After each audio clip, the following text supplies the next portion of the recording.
Jesus e a Bíblia e o ser humano, nós somos movidos por sentimentos.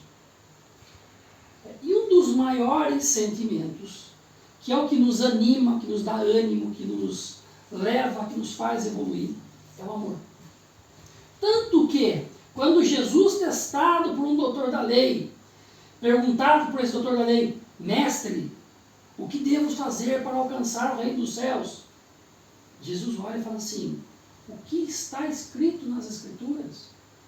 E aquele homem diz, amar a Deus sobre todas as coisas. E Jesus pergunta, o que mais ledes nela? Amar ao teu próximo como a ti mesmo. E aí ele traz a parábola do bom samaritano, porque o cara queria saber, testando Jesus, quem era o próximo dele. E naquela época, como hoje, existiam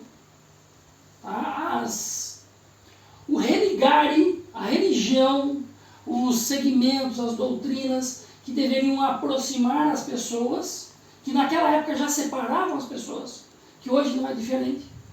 Jesus então traz uma inteligência e fala assim, olha, um homem que descia de Jerusalém e Jericó,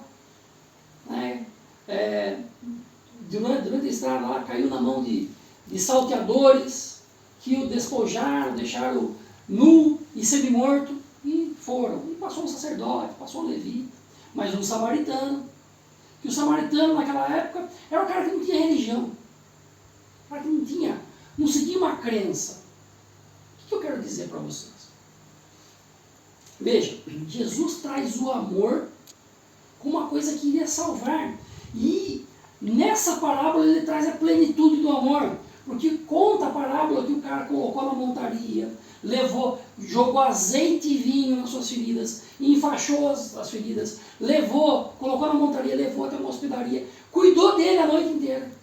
No dia seguinte, colocou a mão no bolso, deu 2 moedas ao hospedeiro e falou assim, olha, tudo que despenderdes a mais no meu regresso, eu o restituirei. Vejam, ele cuidou das feridas, jogou azeite e vinho. Às vezes a gente tem nojo de chegar perto de algumas pessoas. Imagina um cara moribundo, cheio de ferida, machucado.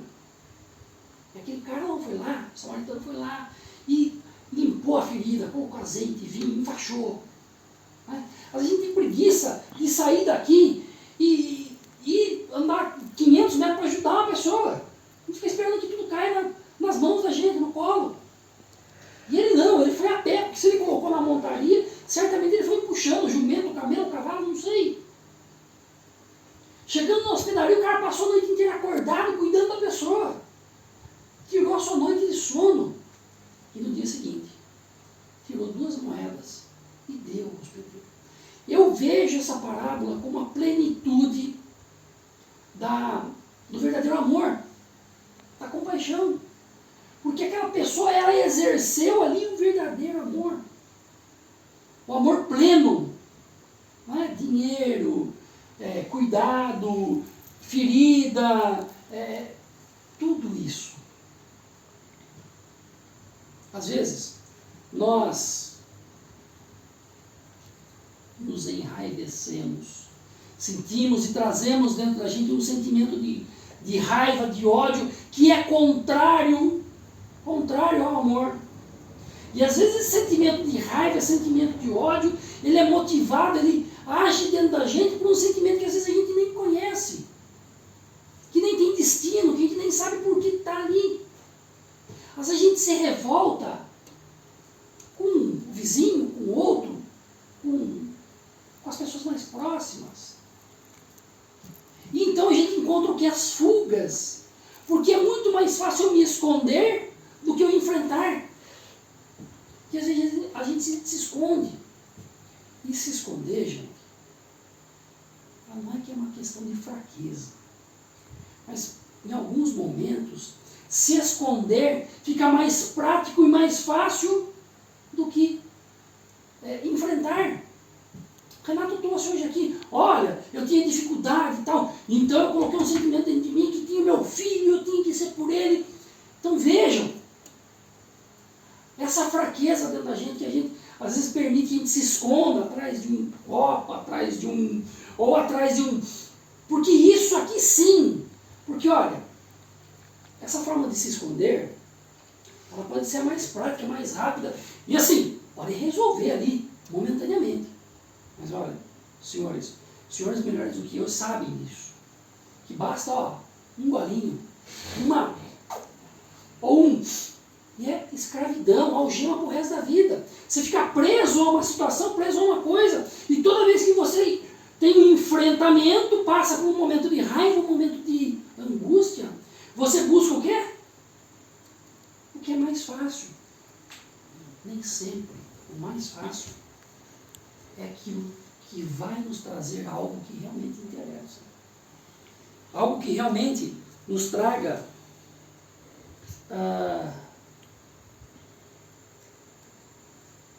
faça sentido na nossa vida. Uma coisa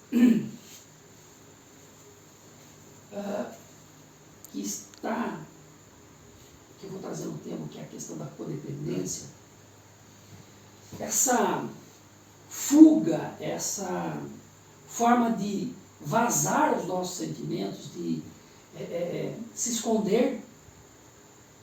Quando a gente busca uma solução mais prática, rápida, que é a bebida, o álcool, a droga, aquela coisa momentânea, e às vezes a gente tem um sentimento assim, é meu, eu faço o que eu quero, corpo meu, estou destruindo uma coisa que é minha, e aí? Faço o que eu quiser. Só que nós temos que entender, dentro inclusive do perdão, que nós causamos mal a tantas outras pessoas dentro da codependência. Porque, olha, um colega hoje trouxe aqui, falou assim, meu pai era assim. E eu vi meu pai brigando com minha mãe quando ele bebia. Quando ele não bebia, ele era um cara bom. Mas ele bebia, ele se transformava numa pessoa que ele não era. Por quê? Olha o sentimento que gerou nessa criança, que cresceu e que se repetia a mesma história e que ele, de repente, resolveu falar assim, não basta nisso. Mas vejam, é a questão da codependência. Todos os familiares, as pessoas que estão junto, que convivem no mesmo ambiente, elas sofrem. Elas sofrem muito mais que o próprio dependente. Porque o dependente tem uma escolha. Eu tenho uma escolha. Eu posso... Eu posso beber ou não. É uma escolha minha. Agora, o codependente, essa não tem escolha. Porque ele vai conviver com a gente. E por amar, lembra do amor? Por gostar, por ter respeito, por nutrir sentimentos por aquela pessoa, acaba por vezes se vendo aprisionado dentro de um vício que não é dela, mas que causa muito mais mal, que degrada muito mais a vida dela do que a pessoa, do que o próprio dependente.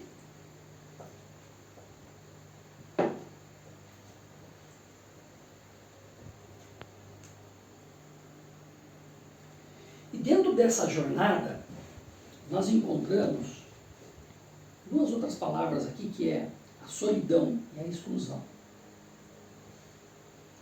E eu quero falar aqui, não da solidão causada pelo abandono do outro, mas às vezes nós nos colocamos num sentimento de solidão, nós entramos numa bolha para nos afastarmos do outro, estarmos só com a nossa problemática, que a gente exclui o outro. A gente se exclui. E aí depois, diante de tanta problemática, porque às vezes a gente acaba se tornando pessoas não gratas, pessoas desagradáveis. E aí ninguém quer ficar perto da gente. Veja, é simples. Tá? O Renato falou que ele chegou aqui, ele não estava bem, que ele tomava um banho de perfume todo dia, era um vidro de perfume, porque ele não conseguia levantar para tomar banho. Vamos pensar um pouquinho. Vamos imaginar que ele não tivesse perfume. Poxa, quem é que vai ficar do lado de um cara com chulé, fedendo? Ninguém quer. Então vejam, o cheiro aqui, que eu coloquei, não é só o cheiro, não é só o físico, mas quando a gente é uma pessoa desagradável com as outras, ninguém quer ficar perto da gente. E é isso que a gente tem que entender. Não é uma obrigação, não é uma questão de, eu tenho que ser bonzinho para todo mundo. Não, mas eu tenho que fazer o meu melhor para eu ser bem-quisto pelas pessoas.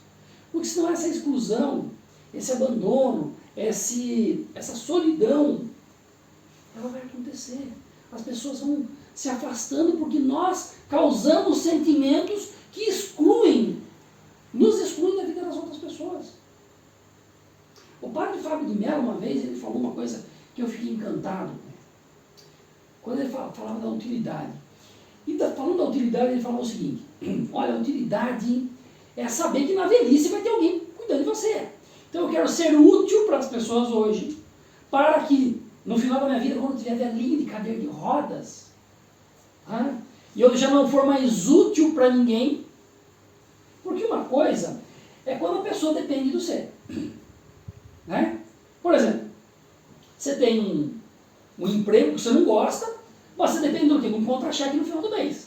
Você quer receber, então você depende daquilo. Agora, ficar numa coisa que você não gosta, quando você tem muito dinheiro, por exemplo, você não precisa mais trabalhar, né? É diferente. É essa questão da utilidade. A utilidade ela não pode ser um meio onde as pessoas só se aproximam da gente porque elas têm um interesse.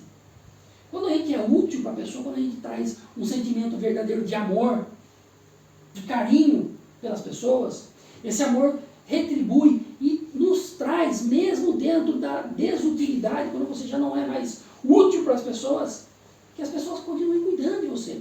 E o Padre Mello falou uma coisa muito interessante.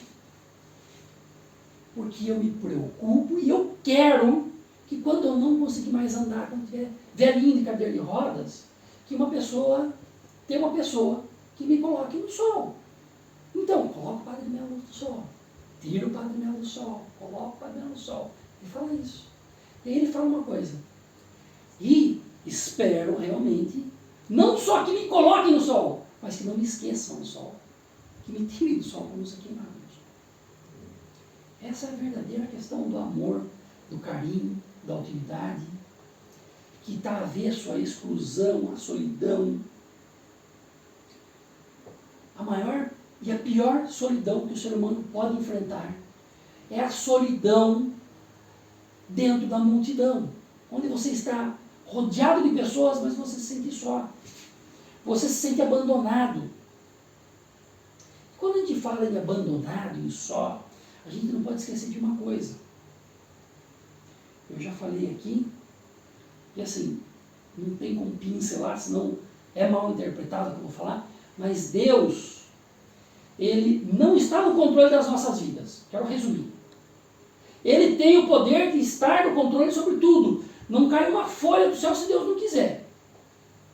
Mas Deus não quer a nossa dor. Deus não quer ver o senhor, a senhora, eu sofrendo. Deus não quer. Não quer ver o nosso sofrimento. Nós temos o livre-arbítrio. Então, o nosso sofrimento, ele nada mais é que um resultado das nossas ações, das nossas escolhas, do que a gente faz. E não adianta, quando eu falo que Deus não está no controle, é porque eu quero que vocês entendam que não dá para ficar culpando Deus por tudo. Eu sou assim porque Deus quer. Não, Deus não quer. Deus quer o teu bem. Não dá para culpar Deus. Deus está assim no controle. Se ele quisesse jogar um raio aqui, morrer todo mundo. Se ele quisesse, soprou, não respira mais.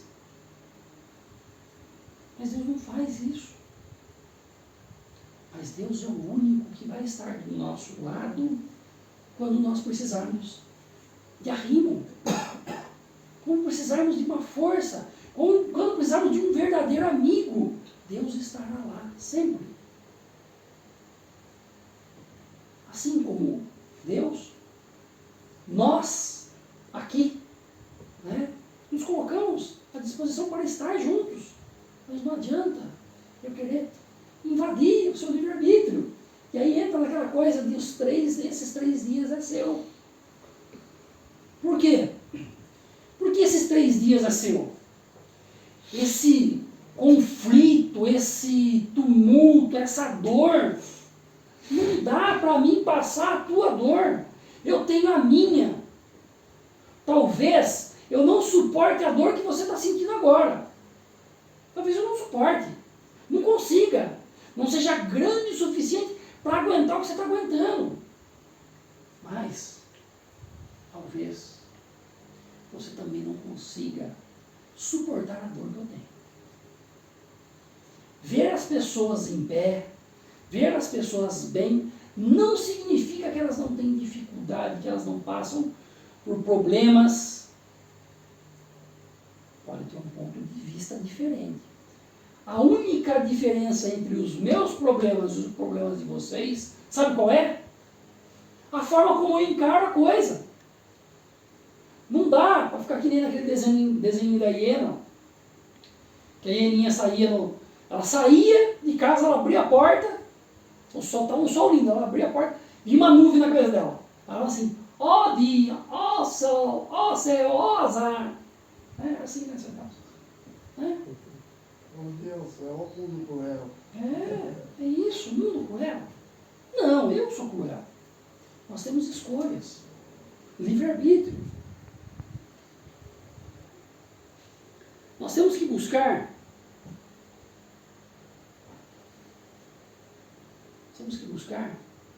o equilíbrio dos sentimentos e o nosso equilíbrio.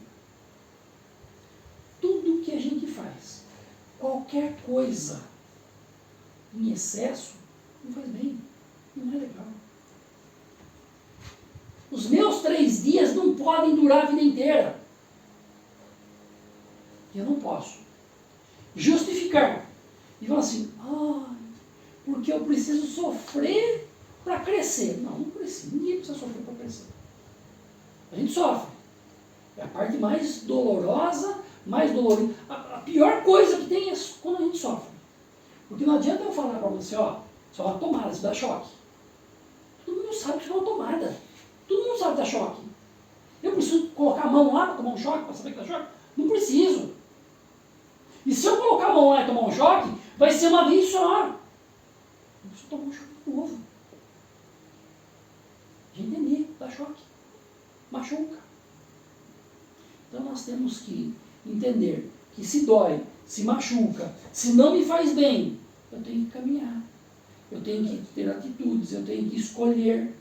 Dentro das nossas escolhas, nós podemos ir para cá, ir para lá, seguir em frente. Edson, não interessa para onde vamos, o que vamos fazer, o que realmente nos interessa. E não interessa também se eu tomei o caminho certo ou o caminho errado. Porque às vezes a gente toma um monte de pancada, a gente pega o caminho errado, e o caminho errado tem que servir para o nosso crescimento. Sabe aquela história do cara que está andando e de repente, tropecei numa pedra? Né? Assim como lá na parábola do bom samaritano, podia passar do lado, deixar o cara ali, ou podia pegar o cara e ajudar. Né? Cada pedra no meu caminho é uma pedra a mais na construção, na edificação do meu castelo. É isso que eu tenho que fazer. A mesma pedra que derruba é a pedra que edifica. Ela não deixou de ser pedra. Para uns pode ser uma pedra no caminho que topou o dedão e cortou o dedão e machucou e doeu. Para outros é mais uma peça do quebra-cabeça para montar e edificar a minha igreja.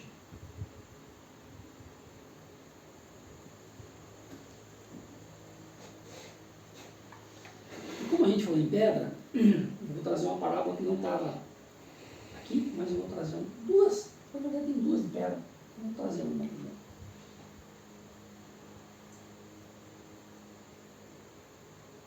Um homem, após ter ido para a guerra, ter sido convocado para a guerra, ele passou por muita dificuldade na guerra, viu muita gente sofrendo, morrendo, porque que lá é irmão matando irmão. E você não sabe por que você está matando o cara. O cara é de camisa azul, você está de verde, você vai matar o cara. O azul mata o verde mata o azul. E aí? Está de verde? Pá! Morreu. Está de azul? Morri. Certo? Você não sabe quem você está matando. Mas aquele cara de verde que você não gosta, ele tem mãe, ele tem pai, ele tem filhos, ele tem uma família. Assim como você também tem. E um desses homens, voltando da guerra, cheio de traumas e vivendo coisas horríveis, que era uma pessoa abastada, tinha muito dinheiro, quando ele chegou em casa ele falou assim, eu não quero mais isso, o mundo tem que ter um sentido, isso não faz sentido eu matar uma pessoa que eu não conheço. Por quê? Ganância. Por que guerra? Então, ele resolve pegar os seus pertences e ele começa a doar para as pessoas que não tinham. Roupa, sapato, comida. Então o pai e a mãe chamam e falam assim, filho, você está louco? É o nosso patrimônio. E o filho fala, não pai, eu quero doar. Então doa uma coisa que é sua, que isso é meu. Você não vai acabar com o meu patrimônio. E aí o filho olha e fala assim, opa, tem razão. Ali mesmo ele tira a roupa, se veste com um saco e sai descalço e vai embora. E passado um tempo, alguns meses, os amigos procurando ele e os pais, olha, ele enlouqueceu. E a mãe chorava, que ela queria o filho de volta, vendo o filho morando na rua, o filho passando por dificuldades. E a mãe, meu filho, e os amigos, não, nós vamos buscar ele. Então, um grupo de 3 amigos se reúne e falam, não, nós vamos lá, vamos pegar ele, vamos dar um choque de realidade nele, tem que entender. Às vezes ele só está pensando que o pai e a mãe está bravos, mas eles não estão, eles perdoaram. Prepare o banquete. Lembra na Bíblia o banquete do filho pródigo? Né? Prepare o banquete, nós vamos buscar o seu filho. Então encontram aquele rapaz, em pleno inverno, né? Pegando pedras e reconstruindo uma igreja que havia sido praticamente destruída na guerra. E ele lá, ajudando aquelas pessoas a reconstruir a igreja, e os amigos chegam assim, meu irmão, olha, seu pai e sua mãe, eles não estão bravos com você. Venha, volte com a gente, volte. Tem um banquete te esperando. E seu pai falou que você pode ajudar as pessoas também. Fica tranquilo, vamos lá.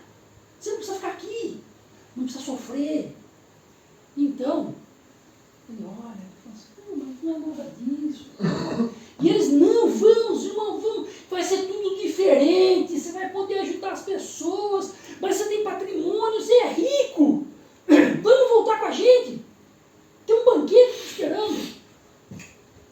Então aquele homem se abaixa, pega uma pedra, olha para os amigos e diz, houve um tempo em que eu acreditei em palavras. Coloca aquela pedra e continua a reconstruir a reconstrução daquela igreja. Então um dos amigos, percebendo a grandeza daquele ato, também se abaixa, pega uma pedra e começa a ajudar ele. Essa igreja fica numa cidade chamada Assis, e esse homem, o nome dele é Francisco. Tá? Enfim, veja, quando a gente fala em amor, fala em caridade, fala em superação, fala em grandeza, a gente tem que entender que nós precisamos, acima de tudo, ter um discernimento. Não é a pedra no caminho que me atrapalha, mas sim o que eu faço com a pedra. Todos nós temos pedras. A única diferença é que a gente tem que saber o que vai fazer. Cada um tem que saber o que vai fazer com a sua pedra. Por falar em pedra, e aí já passando para a questão do amor, depois nós vamos falar gratidão, que é a última palavra que está faltando, mas falando em pedra, uma pessoa já com muita fome, não tem que comer, preocupado, chega bateu na casa de uma senhora, falou assim, nossa, essa senhora vai me ajudar, eu vou comer, porque eu estou fora de casa já há alguns dias, eu preciso comer. Nossa, tem uma casa aqui, essa senhora ela vai fazer alguma coisa para comer, né? Estou com fome.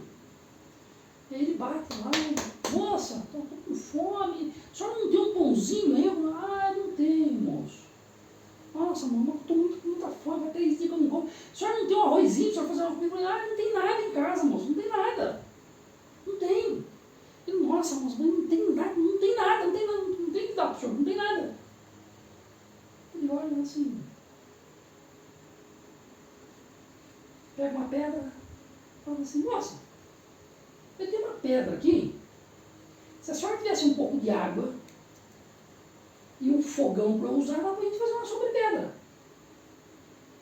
Ela fala assim, não, a água eu tenho, e o fogão também você pode usar um fogão de lenha. Então maravilha. Posso fazer uma sobrepedra? Pode. Ai, que maravilha. Aí ela, curiosa, o que você vai fazer uma sobrepedra? Tá louco. Aí ele pega lá, bem a pedra, tal, né? Enche a panela com água, acende o fogão de lenha e coloca a pedrinha na água. Tem uma colher para mexer? Tem. Moça, mas vai fazer sobrepedra. Assim, vamos fazer uma sobrepedra, vai ficar super boa. Ele fala assim, nossa moça, se tivesse uma cebolinha aqui, ficava bom, não? Pedra com, nossa, ficava... cebola eu tenho. Então pega. Pegou cebola, plantou, vou lá. Nossa, moça, se tivesse uns 2 dentinhos de alho, ó, ficava uma delícia. Não, alho eu tenho. Pegou os 2 dentinhos de alho e jogou lá dentro. Nossa, moça, se tivesse um rabanete aqui, não... Oi, sopa com rabanete dele. Rabanete eu tenho. Se tivesse uma cenoura eu tenho. Cenoura, cortou. Vamos se tivesse um ovinho pra gente quebrar lá dentro, lá, hein? Né? Ela falou, acho que eu tenho uns 4 ovos. Quebrou os ovinhos, né? Olha, moça, se tivesse um pernilzinho, olha, sopa com pernil, quer pensar? Ela falou assim, acho que eu tenho um pedacinho de pernil. Só que se tivesse um salzinho para lá, sal que eu nem tenho. E ela pegou o sal, tá aqui. E aí, ele falou assim, pronto, moça, nós temos agora uma sopa. Pode alimentar várias pessoas. E ela falou, e a pedra? A pedra a gente faz assim, ó. Tira a pedra. Manda roda ele fez isso aí. Faltou manda roda isso aí. Veja, o que eu estou falando para vocês? Às vezes, nós imaginamos, nós pensamos que nós não temos nada para oferecer. Às vezes a gente pensa que a gente não tem nada para contribuir. Às vezes a gente fala assim, eu não tenho. Mas se eu tivesse, se eu tivesse estudado, se eu tivesse... Nossa, se eu tivesse uma enxada, eu carpia. Se eu tivesse... Não. A gente tem que ter pelo menos vontade. Porque a gente consegue construir coisas maravilhosas. Mas a gente tem que entender que não está no outro.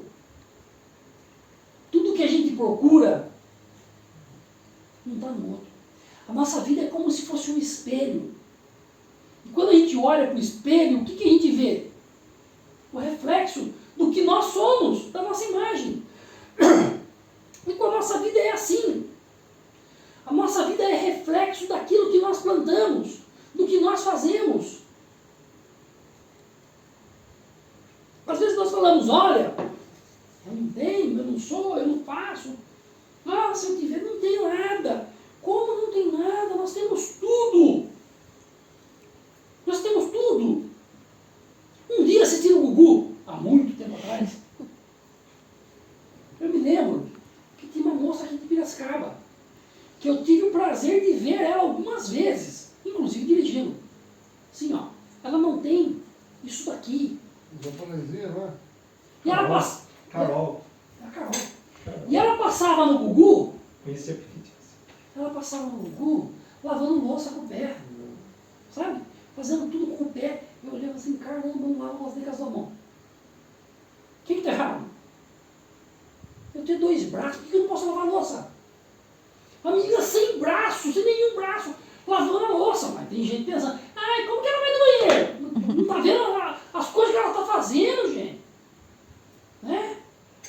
E às vezes a gente cria problema onde não tem, dificuldade onde não tem. Ela resolvendo tudo, fazendo tudo. Eu tenho muitos amigos que são paraplégicos, tetraplégicos.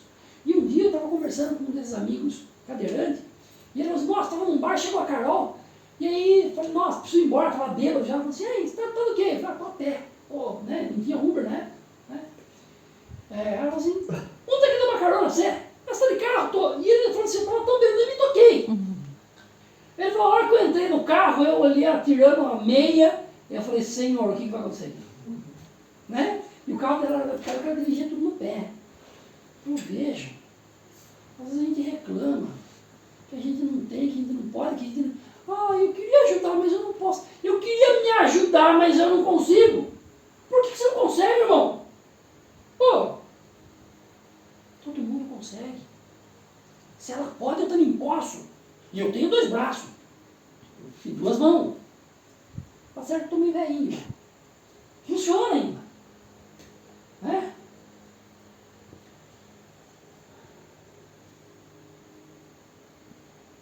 A verdade é que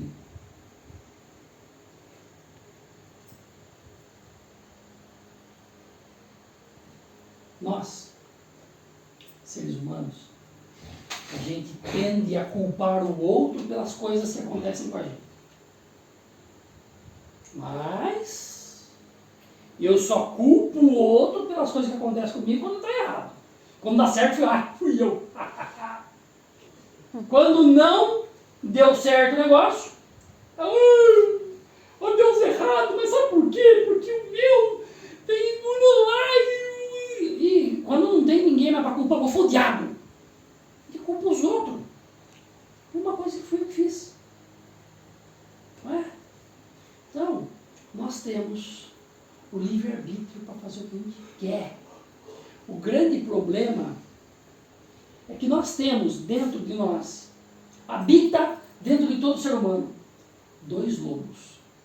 Isso não sou eu que estou falando, isso na verdade é um ensinamento indígena, de um grande sábio indígena, que num ritual de passagem, quando o adolescente chegava aos 13 anos, ele levava todos os adolescentes para o meio da mata e falava assim, esse é o ritual de passagem, vamos caçar, pescar, passar a noite na mata, vocês aprender a viver. E numa desses rituais de passagem, ele sempre contava algumas histórias.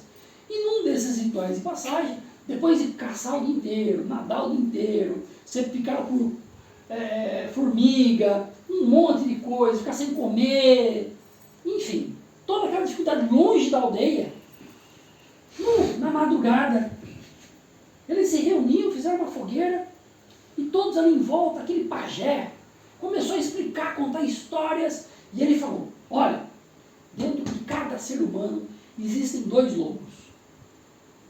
E esses 2 lobos, todos os dias, todas as noites, eles travam uma grande batalha.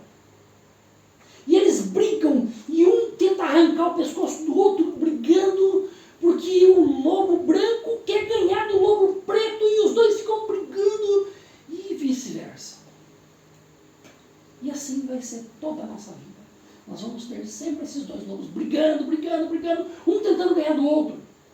Então, um jovem índiozinho olha para aquele sábio indígena e fala assim, mestre, no final das contas, qual é o lobo que vence essa grande batalha? E aí, aquele indígena olha e fala assim, o lobo que vence a grande batalha dentro de você é o lobo que você alimenta. Nós alimentamos ou o bem ou o mal dentro da gente. As coisas acontecem nas nossas vidas consequência do que a gente busca, do que a gente faz. Então, se eu estou indo do lado esquerdo, eu vou encontrar as coisas do lado esquerdo. Se eu estou indo do lado direito, eu vou encontrar as coisas do lado direito. Se eu chego na praia, e eu olho lá na praia, daqui para frente é mar, daqui para trás é selva. Tem 2 opções. Eu posso seguir nadando no mar, ou eu posso voltar para a selva. Não significa que no mar eu não vou ter dificuldade. E também não significa que na selva eu não vou ser comido por um dinossauro. Né? Então eu tenho escolha. Não estou falando que o certo é ir para o mar ou o certo é ir para a selva. Eu, por exemplo, vou ter que correr para a selva, porque não sei nadar. Então o mar não é uma opção para mim. Se o mar não é uma opção para mim, eu tenho que voltar para a selva. E quando eu falo, olha, o mar não é uma opção, todos nós sabemos qual é, qual pode e qual não pode ser a minha opção. O que é a opção? Quando eu falo que eu não posso ir para o mar, porque eu não sei nadar. Se eu não sei nadar, é uma fraqueza minha. Então a gente tem que entender que se eu tenho uma fraqueza, não dá para eu ir onde está o meu pior inimigo, que eu vou perder. Então eu tenho que tentar a sorte de outra forma. É uma escolha. Então, eu sei que se eu não sei nadar, eu não posso ir para o mar, eu vou para a selva. E eu não estou falando que não vai ter leão lá, não vai ter onça, não vai ter árvore caindo na minha cabeça. Vai ter. Mas eu tenho uma escolha de não ir de encontro ou contra a minha pior fraqueza para que eu possa realmente tentar sobreviver de outra forma. E é isso que acontece na vida da gente. Às vezes, nós temos algumas fraquezas e a gente se entrega à fraqueza. Ah, deixa o mar me levar, depois eu volto. Não vai voltar, o mar vai puxando para dentro, irmão. E não adianta chamar bombeiro. Sabe? Falta uma palavra ainda, né? Dessas 200 que nós colocamos hoje, né, Nelson? Que é gratidão.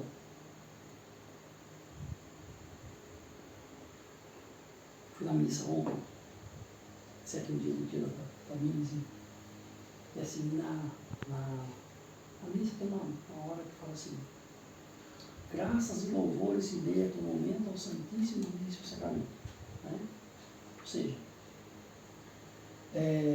quando a gente tem gratidão por alguma coisa, quando a gente é grato a alguma coisa, quando nós temos o entendimento de que aquela gratidão, que nós temos que ser gratos por tudo que acontece na vida da gente.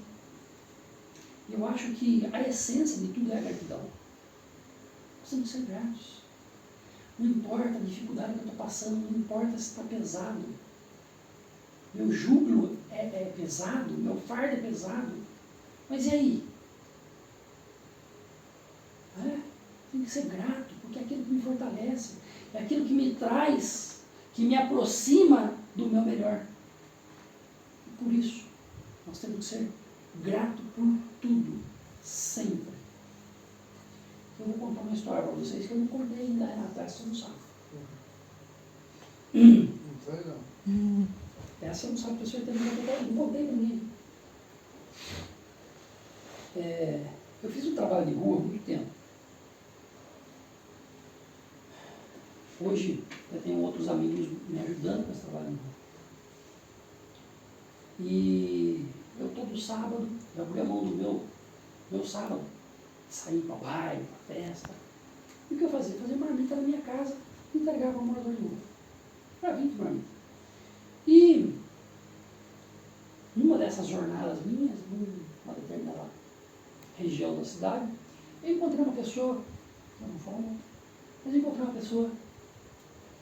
E no primeiro dia que eu fui, conversei com ele e tal, e a gente sentava no chão e vamos conversar de Bíblia, vamos, a gente falava de Bíblia e tal. E aí eu vi que ele não tinha coesão nas palavras dele. Eu não conseguia falar. Sabe? Então, assim, ruim que tá. E aquilo, de uma certa forma, atrapalhava, contaminava as outras pessoas, que também não estavam bem, mas estavam um pouquinho mais controladas, elas queriam ouvir, queriam dialogar, bater papo, contar história, ouvir minhas histórias e contar histórias. E aí eu precisei, em várias oportunidades, falar assim: irmão, viu, você não está legal, não dá para me conversar com você porque você não está bem. Quando você estiver melhor, a gente conversa. Eu continuava conversando com as outras pessoas. Aquilo, né, na realidade, eu não entendia por que eu estava fazendo aquilo, porque eu nunca fiz isso na vida, mas enfim, fiz aquilo por muito tempo, quer dizer, algumas semanas. E depois eu cheguei em casa e falei: nossa, eu não fui legal com ele, né? Eu não fui uma boa pessoa com esse cara, né? Poxa, eu podia ter... Mas enfim, passaram-se 1 semana, 2 semanas, 3 semanas, 4 semanas. De repente, na quinta semana, ele, e aí, tudo bom? Viu? Aquela coisa que o senhor falou lá, tá bem. Então, começou a conversar, ele começou a questionar por que as pessoas que faziam trabalho de rua iam lá e queriam ler a Bíblia, queriam fazer oração, queriam exigir coisas dele, e eu não pedia nada. O que está acontecendo? Eu falei, não, irmão, Rick, eu não tenho que pedir nada para você. Você já está me dando, eu já estou recebendo. E vir aqui. Vir aqui hoje não é uma doação, eu estou recebendo. Adoro isso. Me faz bem. Vocês estão me dando muito mais do que recebendo de mim. Então, conversando com ele, na outra semana conversei de novo, na outra, e cada dia ele estava assim, mais consciente, conversando melhor, né? Até que um dia eu cheguei num sábado e falei assim, cadê o irmãozinho nosso lá? Ele esperou o senhor até agora aqui e foi embora. Ele foi embora para onde? Ele mora aqui, pô. Ele dorme nesse colchão aqui, eu conheço o cara, pô. Né? Ele falou que semana que vem eu falo com o senhor. Eu, tá bom. Na outra semana, eu voltei e tal. Cheguei, ele estava lá me esperando. Falei, irmão, o que aconteceu com você semana passada, velho? Onde você estava? Ele desandou, né? Ele, ó, pode dar as marmitas e conversar, e voltar a conversar particular. Vem cá conversar particular com o senhor. Vai. Me abraçou e começou a chorar. Ele falou assim, muito obrigado. Não precisa agradecer, não. Não, preciso ir embora agradecer. Eu tinha um problema muito grande com meu pai. Eu não falava com meu pai há muito tempo. Meu pai não me deixava entrar em casa, porque a última vez que eu entrei em casa, eu roubei a porta do meu pai para vender. E, então meu pai não me deixava entrar em casa. Eu não conseguia me manter em abstinência. Estava mal. E o senhor veio para mim, nossa, que louco, queria dar no senhor. O senhor lembra que você queria dar ninguém mais daí. Vai fazer o quê, né? Deus me proteja, né? E sempre protegeu. E ele falou assim, então, e aquele dia o senhor foi embora, eu fiquei bravo e tal. E na outra semana eu fiquei mais bravo ainda, e na terceira semana eu falei, não, semana que vem eu vou passar, vou falar com ele. Aí na outra semana ele estava bem, nós conversamos, ele gostou da conversa. Na outra semana, ele não usou no sábado, conversou comigo. Aí na outra semana ele já não usou na sexta para conversar comigo. E na outra não usou na quinta. E ele falou assim, quando eu vi, era segunda-feira, ele não estava usando o negócio, velho. Esperando chegar sábado para tocar ideia com o senhor. E ele falou, e aí eu percebi que eu podia viver sem. E aquele menino voltou a morar com o pai, voltou a trabalhar com o pai. E depois ele me procurou para ajudar ele, porque na verdade ele tinha tido uma loja de roupa, ele era casado. Né? E a gente começou a conversar, a bater papo. Ele conseguiu um auxílio. Né? Esse auxílio, eu sugeri para ele que ele fosse para São Paulo comprar roupa, onde ele já comprava ali na loja. Eu não tenho loja, não vende em loja. Vende porta a porta com as pessoas. O que ele está fazendo hoje eu não sei. Se ele está fazendo, se não está. Né? Mas foi um começo. E mesmo que ele tenha voltado, que ele tenha, é uma decisão dele, um problema dele, mas naquele momento, ele se sentiu grato com uma conversa. Sabe? Às vezes, nós deixamos de ser gratos pela comida na mesa. Sabe? Isso aqui, ó. Obrigado, Nelson. Água, fonte da vida. Sabe? Mas a gente come, e come tão... E se esquece de agradecer. Ah, quem que eu vou agradecer? Fui eu que comprei a comida? Falei, tá, mas agradece por você ter tido condição de comprar a comida. Sabe? Nós temos que ser gratos. E falta gratidão nos nossos corações. Não basta apenas amar próximo, muito menos amar a Deus. Deus está muito feliz que a gente ame Ele. Mas, poxa, eu tenho certeza que Deus não está nem um pouco preocupado se você ama Ele ou odeia o seu irmão. Tenho certeza. Porque na Bíblia, Jesus mesmo falou, onde estiver um dos meus pequenos, lá eu estarei. Quem faz para um dos meus, estará fazendo para mim. E é isso. Então, se a gente ama ou pretende amar a Deus, a primeira coisa que tem que se amar é amar o próximo. E ser grato por tudo que nos é proporcionado. Por tudo que nós temos, mesmo que sejam dificuldades.